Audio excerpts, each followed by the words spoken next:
At some point, you have to realize that how many years have you been struggling with it? Have you fixed it? Have you fixed it? Listen, the thing that you were struggling with last year, did you fix that? The thing that you went to counseling for, did you fix it? See, if you're a mistaker, you're just you think, oh, I just need a new approach. It's like the new diet. It's not the diet. Listen, you're not eating right and you're not exercising. That's it. That's it. Let me help you. I just should make $1 million off of this idea. There's not a magical diet. At some point with sin, we have to be broken before God. We have to humble ourselves and we have to say, God, I've sinned. You see, when you get to the place that you're willing to admit that you're sin, there's going to be a transition, all right?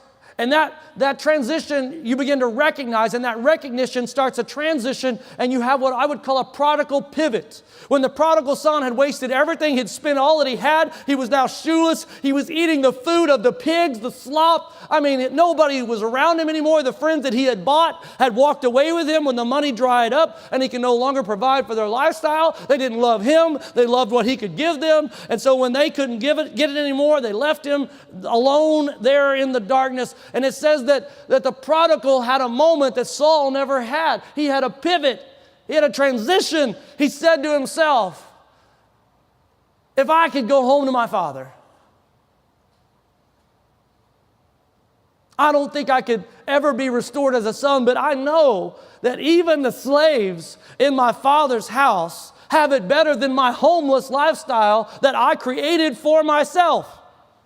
He saw all the signs of his sin, and he decided to get up and transition back to the father's house. Oh my gosh, the father sees him coming, runs out to him, embraces him, kisses him on the face, calls the servants, put a robe on my son, put some shoes on his feet, put a ring on his finger. This, my son, was dead, and now he's alive again. What if we pivoted this morning back to the Father?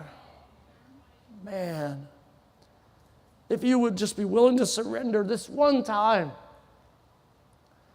and look at Jesus on the cross and say, my sin is why he had to do that. And if you can't find brokenness as a result of what Jesus did for you, then my friend, you are not saved.